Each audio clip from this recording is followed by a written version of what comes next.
മാടമ്പിള്ളിയിലെ മാനസിക രോഗി നീ വിചാരിക്കുന്ന പോലെ ശ്രീദേവിയല്ല. ആ രോഗി നിന്റെ ഗംഗയാണ്. അനീഷിന് കാട്ടി. ഇപ്പൊ എന്താ പറഞ്ഞ? അനീഷിന് കാട്ടി.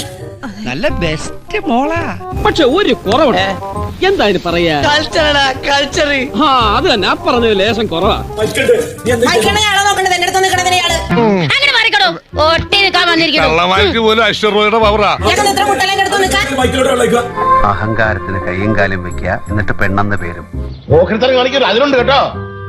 എണ്ണല്ലേന്ന് വിചാരിച്ചിട്ടാ, അല്ലെങ്കിൽ ഒരു എണ്ണം കിട്ടുന്നുണ്ടല്ലോ. ഇയാൾ വന്ന് ഇയാൾ എന്റെ അടുത്ത് നിൽക്കണ. ഒന്ന് മാറി.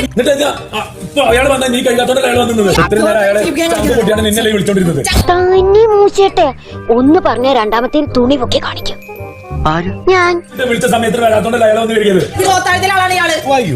ഞാനേ കൂതറയാ, വെറും കൂതറ ആണല്ലേ.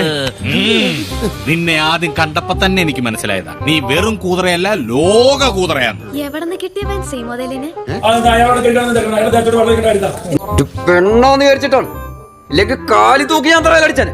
എന്തായാലും ഇവിടെ വന്നാണ്ട് ഈ കാട്ടിക്കൂട്ടിയതൊന്നും വലിയ നല്ലതല്ല. അല്ല അതൊക്കെ ഗോപാലകൃഷ്ണൻ ഒരു നമ്പറല്ലേ. ഇനി ഇത് ആവർത്തിക്കരുത്. നീ ആ കയ്യങ്ങട് തന്നെ ഒന്നിനും പ്രതികരിക്കാത്തതിന് 100-ൽ 100 മാർക്കാ നിനക്ക്. നീ ഗാന്ധിജിയാടാ, താടിയും മുടിയും വളർത്തിയ മഹാത്മാഗാന്ധി.